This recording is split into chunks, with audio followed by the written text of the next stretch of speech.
ये दुनिया की सबसे सिक्योर तरीन जेल है। इस जेल में हजारों कैदी हैं, लेकिन आज तक इस जेल से कोई भी कैदी फरार नहीं हो सका, क्योंकि इस जेल की सिक्योरिटी बहुत ही ज्यादा स्ट्रिक्ट है। इस जेल में ऐसे कैदी भी हैं जिन्होंने अपनी पूरी जिंदगी इसी जेल में बिता दी, लेकिन इन्हें इस जेल से भागने का ख्याल तक नहीं आया, क्योंकि इस जेल से भागने की कोशिश करने वाले कैदी की सजा सीधा मौत है। और हमें कोर्ट में एंडी नाम के एक आदमी को दिखाया जाता है, जो अमेरिका के एक बहुत ही बड़े बैंक का बैंकर है। जज उसे उसकी वाइफ और उसके लवर के मर्डर के इल्जाम में उम्र भर कैद की सजा सुनाता है, लेकिन एंडी कहता है कि मैंने ये मर्डर नहीं किए हैं, और एंडी खुद को बेगुनाह साबित करने के लिए उसके पास कोई प्रूफ नहीं था, जिस वजह से कोर्ट का जज एंडी को उम्र भर कैद के लिए दुनिया की सबसे सिक्योर जेल दी शाओशैंक रिडेम्पशन भेज देता है। एंडी के साथ और भी कई सारे कैदी होते हैं, और जब इन कैदियों को जेल के अंदर लाया जाता है, तब जेल के अंदर मौजूद बाकी कैदी आपस में शर्त लगाते हैं कि आज रात इन नए आने वाले कैदियों में से कौन सा कैदी रोएगा, और इसके लिए ये लोग एक डिब्बी सिगरेट की शर्त लगाते हैं। ये लोग बाहर लाइन से खड़े नए आने वाले कैदियों में से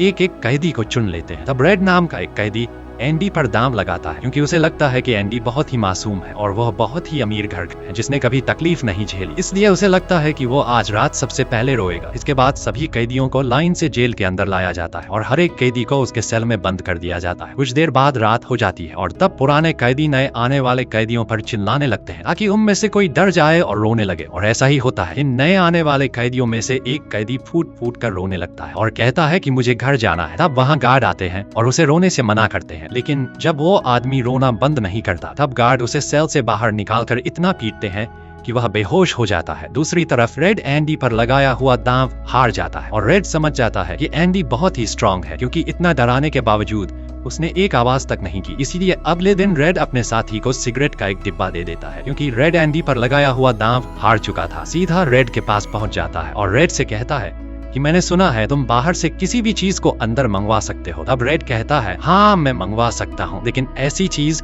जो यहाँ से भागने या फिर किसी को मारने में काम ना आती हो। एंडी रेड से कहता है कि मुझे हैमर यानी एक हथौड़ा चाहिए। हथौड़े का नाम सुनते ही रेड कहता है कि तुम्हें हथौड़ा ही क्यों चाहिए, क्या तुम हथौड़े से किसी को मारने वाले तो नहीं हो? तब एंडी कहता है, नहीं मैं किसी को मारने वाला नहीं हूँ, मेरा यहाँ कोई भी दुश्मन नहीं है। ये सुनकर रेड कहता है कि तुम्हारा यहाँ दुश्मन तो नहीं है, लेकिन जल्द ही कुछ लोग तुम्हारे दुश्मन बनने वाले हैं। वो कुछ लोगों की तरफ इशारा करके एंडी को वार्न करता है कि इन लोगों की गंदी नजर तुम पर है, इसीलिए इनसे बच कर रहना। अगले दिन एंडी के कहने पर रेड उसके लिए हैमर मंगवा देता है, और जब वो हथौड़ा देखता है तो रेड हंसने लगता है, क्योंकि हथौड़ा साइज में बहुत ही छोटा होता है। और रेड मन ही मन सोचता है कि इस हथौड़े से जेल में सुरंग बनाने में 600 साल लग जाएंगे। इसके बाद रेड ब्रुक्स के जरिए एंडी के सेल तक हथौड़ा पहुंचा देता है। ऐसे ही दिन बीतते हैं, और एक दिन जब एंडी लॉन्ड्री में काम कर रहा होता है, तब वो 3 लोग जिनकी एंडी पर गंदी नजर होती है, वो एंडी को पकड़ लेते हैं। एंडी उनसे अपने आप को छुड़ाने की कोशिश करता है, पर 3 लोगों को वह अकेले कंट्रोल नहीं कर पा रहा था, इसलिए ये तीनों पहले एंडी को खूब पीटते हैं और फिर एंडी के साथ गलत करते हैं। ये सिलसिला इसी तरह चलता रहता है। ये लोग हमेशा एंडी को पकड़ते और फिर उसे मार कर उसके साथ गलत करते रहते। इस तरह से 2 साल बीत जाते हैं, और एक अनाउंस होता है कि छत की मरम्मत के लिए कुछ लोगों की जरूरत है। यहाँ कैदियों की एक टीम छत के काम के लिए तैयार हो जाती है,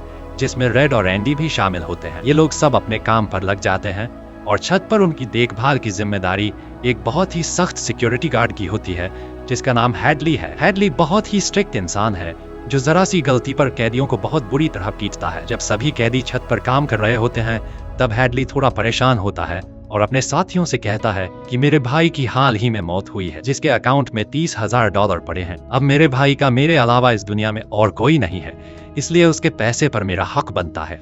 लेकिन परेशानी की बात यह है कि जब मैं इन $30,000 को अपने अकाउंट में ट्रांसफर करूंगा, तब सरकार मुझसे टैक्स के रूप में सारे पैसे ले लेगी। हैडली जब अपने साथियों से यह बातें कर रहा था, तब एंडी भी इसकी सारी बातें सुन लेता है। एंडी, जो कि एक बहुत बड़ा बैंकर है, उसे पता था कि इन पैसों को बिना गवर्नमेंट को टैक्स दिए कैसे निकाला जा सकता है।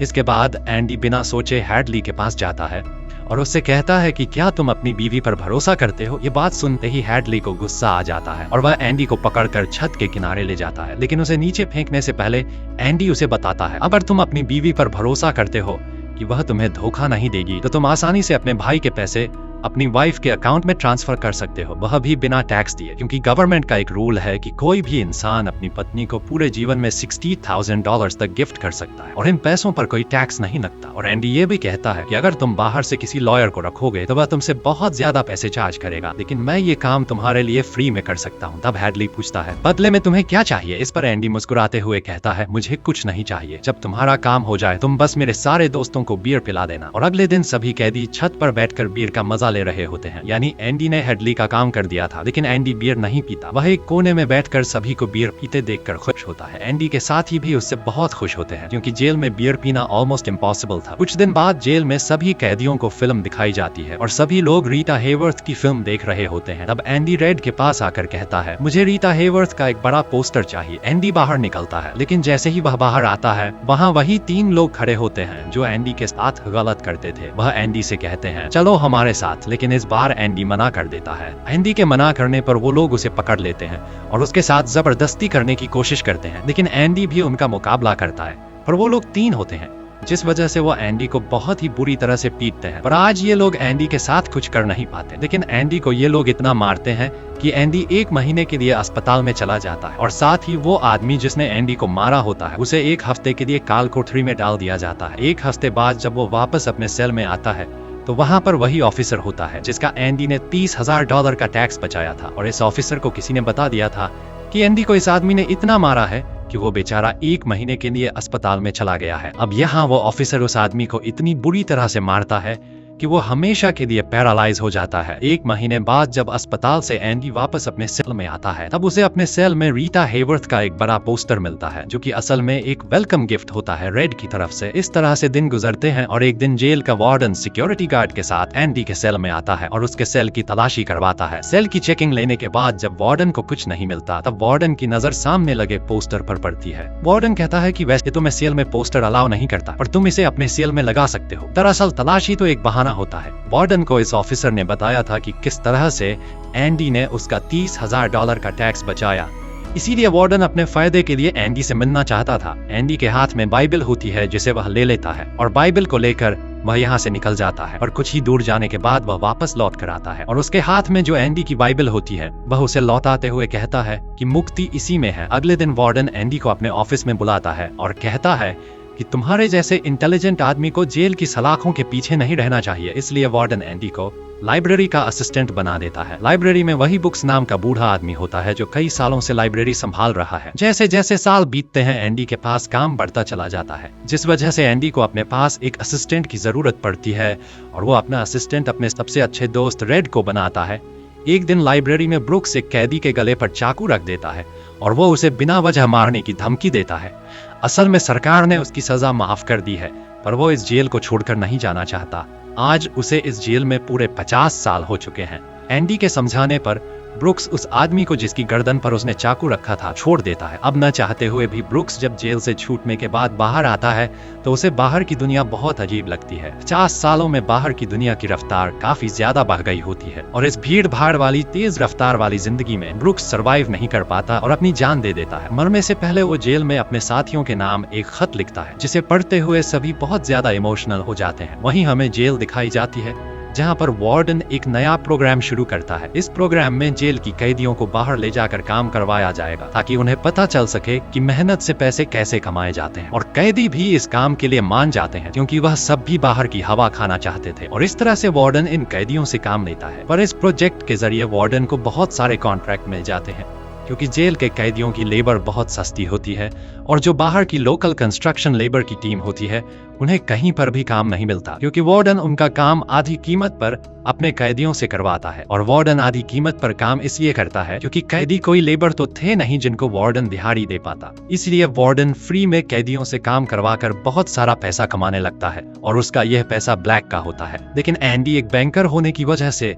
वार्डन का सारा ब्लैक मनी व्हाइट में बदल देता है। दरअसल एंडी इन पैसों को एक ऐसे आदमी के नाम पर जमा करता है जो इस दुनिया में है ही नहीं, और वह उसके अकाउंट में सारा पैसा ट्रांसफर कर देता है ताकि अगर कल को पुलिस को पता भी चल जाए तो पुलिस एक ऐसे आदमी को ढूंढ रही होगी जो इस दुनिया में कभी पैदा ही नहीं हुआ। अब यहाँ जेल में एक नया कैदी आता है जिसका नाम टॉमी है। टॉमी बहुत यंग होता है और वह इस छोटी सी उम्र में कई सारी जेलों में जा चुका है। टॉमी एक बहुत ही फ्रेंडली नेचर का था, इसलिए उसकी जल्द ही जेल में बहुत से कैदियों से दोस्ती हो जाती है। एक दिन खाने की टेबल पर टॉमी सबसे कहता है कि मैं पिछले कई सालों से चोरी कर रहा हूँ, इसलिए मैं यहाँ की कई सारी जेलों में जा चुका हूँ और इस बार भी मैं चोरी की वजह से इस जेल में आया हूँ। टॉमी की बात सुनते हुए एंडी उसे कहता है कि अगर तुम चोरी करने के बाद बार बार पकड़े जा रहे हो तो इसका मतलब ये है कि यह काम तुम पर सूट नहीं करता, इसलिए तुम्हें चोरी करना छोड़ देना चाहिए। टॉमी को एंडी की यह बात बिल्कुल ठीक लगती है, इसलिए टॉमी रेड से एंडी के बारे में जानकारी लेने लगता है। टॉमी रेड से कहता है कि एंडी बहुत ही इंटेलिजेंट और डिसेंट इंसान है, उसे जेल क्यों हुई है। रेड उसे बताता है कि एंडी एक बहुत बड़ा बैंकर था, लेकिन उसने अपनी वाइफ और उसके लवर का कत्ल किया, जिस वजह से उसे उम्र भर कैद हुई। यह सुनकर टॉमी सोच में पड़ जाता है, जैसे उसे कुछ याद आया हो। उसके बाद वह एंडी को बुला लेता है। अब टॉमी के सामने एंडी और रेड होते हैं। टॉमी इन दोनों को बताता है कि 4 साल पहले मैं एक जेल में गया था जहाँ पर मुझे एक कैदी मिला और उस कैदी ने मुझे बताया कि एक रात वह एक घर में चोरी करने गया। चोरी के दौरान उस घर का मालिक जाग गया। अब पकड़े जाने के डर से उसने उस घर के मालिक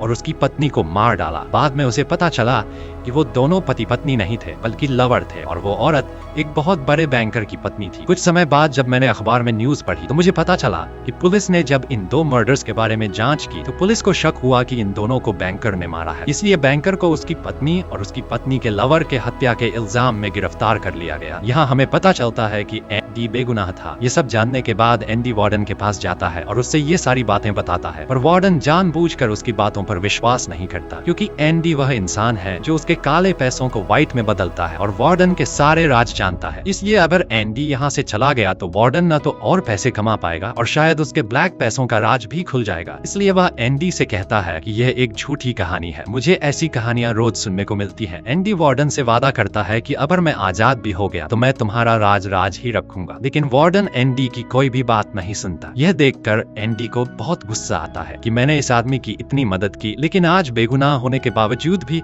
मुझे ये बाहर नहीं जाने दे रहा। इसलिए एंडी वार्डन पर चिल्ला पड़ता है। तब वार्डन एंडी को 1 महीने के लिए काल कोठरी में डाल देता है और उसके बाद वह सीधे टॉमी के पास जाता है और वार्डन टॉमी से पूछता है कि क्या तुमने जो बातें एंडी को बताई हैं वह सारी सच हैं। टॉमी कहता है हाँ, ये बिल्कुल सच है। इसके बाद वह टॉमी से कहता है कि क्या अगर तुम्हें कोर्ट में बुलाया जाए तो तुम कोर्ट में इस बात की गवाही दे सकते हो। तब टॉमी कहता है हाँ, मैं इसके लिए तैयार हूँ। ये सुनते ही वार्डन ऊपर गार्ड को इशारा करता है और वह गार्ड टॉमी को गोलियों से छलनी कर देता है।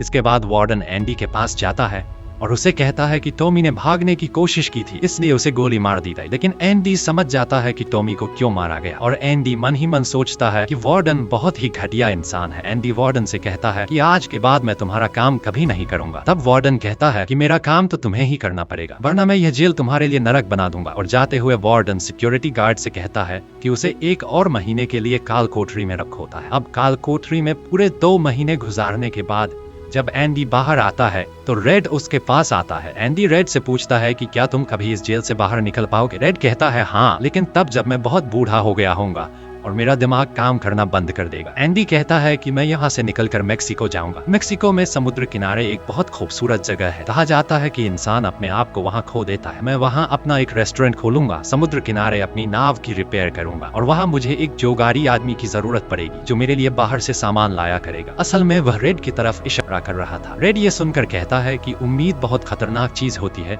ये इंसान को पागल तक कर देती है। तुम्हें सच्चाई की दुनिया में वापस लौटना होगा। मेक्सिको यहाँ से बहुत दूर है। ये कहकर रेड वहां से जाने लगता है, लेकिन जाने से पहले एंडी रेड से कहता है कि वादा करो कि अगर तुम कभी यहाँ से रिहा हुए तो मेरा एक काम करोगे। रेड कहता है हाँ, मैं जरूर करूंगा। तब एंडी रेड को एक एड्रेस बताता है और कहता है कि जब भी तुम यहाँ से छूट जाओ तो उस जगह जाना जहाँ एक बड़े मैदान के बीच एक खूबसूरत पेड़ है। उसी पेड़ के नीचे मैंने अपनी वाइफ को प्रपोज किया था। वह रेड से कहता है कि उसी पेड़ के नीचे एक दीवार के अंदर तुम्हें काले रंग का पत्थर मिलेगा जिसके नीचे मैंने एक बॉक्स छिपाया है और जब भी तुम रिहा हो जाओगे तो वहां जाकर उस पत्थर के नीचे उस बॉक्स को देखना कि उसमें क्या है। यह कहकर एंडी वहां से चला जाता है और सीधा वार्डन के पास पहुंचता है। वह वार्डन का काम पूरा करके उसके सारे डॉक्यूमेंट्स एक खास तिजोरी में रखता है। डॉक्यूमेंट्स रखने के बाद वार्डन एंडी को अपने कपड़े देता है। वह एंडी से कहता है कि मेरे कपड़े प्रेस करवा देना और मेरे जूतों को शीशे की तरह चमका देना। और सुबह होती है। सुबह होते ही सभी कैदियों के सेल के दरवाजे खुल जाते हैं और सभी कैदी बाहर आ जाते हैं, लेकिन एंडी सेल से बाहर नहीं आता। ये पिछले 20 सालों में पहली बार ऐसा हो रहा था कि कोई कैदी सुबह अपने सेल से बाहर नहीं आया। तब रेड की नजर भी एंडी के सेल की तरफ होती है और रेड की परेशानी बढ़ती रहती है कि कहीं एंडी ने खुद को मार तो नहीं दिया। तभी एक गार्ड बहुत गुस्से में एंडी के सेल की तरफ जाता है, लेकिन वहां पहुंचकर जब वह देखता है तो उसकी आंखें खुली की खुली रह जाती हैं, क्योंकि अंदर सेल में कोई भी नहीं था और एंडी वहां से फरार हो चुका था। अब हम वार्डन को देखते हैं जो अपने जूते पहनने के लिए निकालता है, लेकिन उस बॉक्स में उसके नहीं बल्कि एंडी के पुराने जूते होते हैं। और तभी पूरे जेल में सायरन बजने लगता है और यह सायरन होता है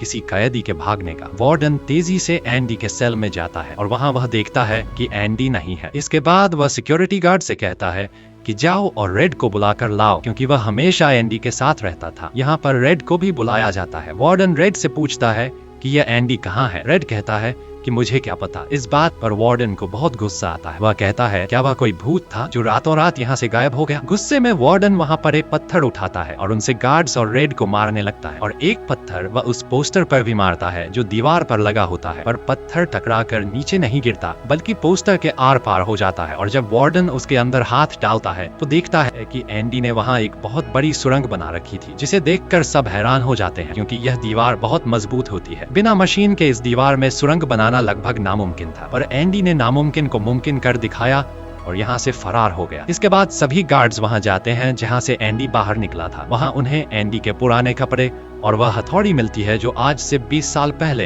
एंडी ने रेड से मंगवाई थी। यह वही हथौड़ी होती है जिससे पिछले 20 सालों से एंडी अपनी सेल की दीवार में सुरंग बना रहा था। 20 सालों से एंडी ने यह काम इतनी बारीकी से किया कि किसी को पता तक नहीं चला। साथ ही दीवार से जो भी मिट्टी निकलती थी वह उसे अपनी जेब में रखकर ग्राउंड में बिखेर देता था। एंडी ने आखिरी बार जब वार्डन के लिए काम किया था तो वह वार्डन के काले पैसों के सारे डॉक्यूमेंट्स अपने पास रख लेता है और उसके पास जो उसकी बाइबल होती है वह उसे वार्डन की नजरों के सामने चालाकी से उसकी तिजोरी में रख देता है। और एंडी वार्डन को ऐसे दिखाता है कि जैसे ये बाइबल नहीं बल्कि उसके डॉक्यूमेंट्स हैं। साथ ही वार्डन ने जो अपने कपड़े उसे प्रेस करने के लिए दिए थे, एंडी पहले वार्डन के कपड़ों को पहनता है और फिर उसके ऊपर अपने पुराने कपड़े पहन लेता है। और वे जूते जो वार्डन ने उसे शीशे की तरह चमकाने के लिए दिए थे, एंडी उन्हें पहनकर निकल जाता है। रात को जैसे ही सारी लाइट्स बंद होती हैं, एंडी अपने सेल में की गई सुरंग से बाहर निकलता है। इसके बाद वह एक गटर का पाइप तोड़ता है और उस पतले से गटर के पाइप में रेंगता हुआ उस जेल से फरार हो जाता है जिससे आज तक कोई भी भाग नहीं सका था। हालांकि एंडी जिस गटर के पाइप से रेंगता हुआ बाहर निकला था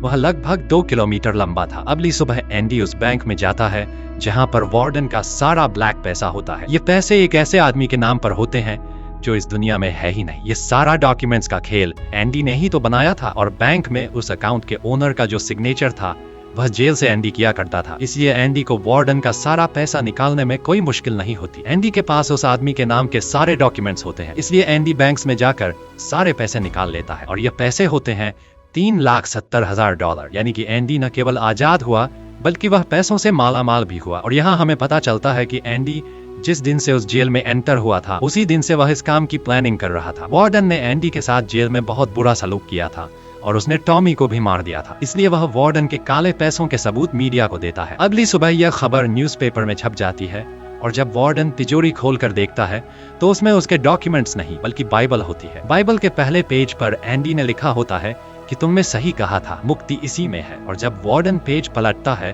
तो वह देखता है कि वहां पर हथौड़ी का एक निशान होता है। दरअसल एंडी ने बाइबल के पेजेस को हथौड़ी की शेप में काटकर एक सांचा बनाया हुआ था जिसके अंदर वह अपनी हथौड़ी छिपाया करता था। और आज से 20 साल पहले जब वार्डन पहली बार एंडी की सेल में गया था और उसने एंडी की बाइबल उसके हाथ से लेकर वापस उसे लौटा दी थी, उस समय भी वह हथौड़ी उसी बाइबल के अंदर थी। यह देखकर वार्डन को एक बहुत बड़ा झटका लगता है। दूसरी तरफ वार्डन के काले पैसों की खबर पूरे शहर में फैल चुकी थी, इसलिए जेल के बाहर रिपोर्टर्स और पुलिस वार्डन को गिरफ्तार करने के लिए आ रही होती है। और इससे पहले कि पुलिस उसे गिरफ्तार करती, वार्डन अपने आप को गोली मार देता है। कुछ समय बीतने के बाद एंडी के दोस्त रेड की सजा भी माफ कर दी जाती है और उसे गवर्नमेंट की तरफ से एक नौकरी भी दिलाई जाती है। पर बाहर की दुनिया में रेड का दिल बिल्कुल नहीं लगता, क्योंकि उसने अपनी जिंदगी के 40 साल जेल में गुजारे थे। रेड भी उसी कमरे में रहता है जहाँ पर ब्रुक्स रहा करता था और रेड भी अपनी जान देना चाहता है। और तभी उसे याद आता है कि उसने एंडी से वादा किया था। इसके बाद वह उस जगह के लिए गाड़ी में रवाना हो जाता है और वह उस बड़े घास के मैदान में जाता है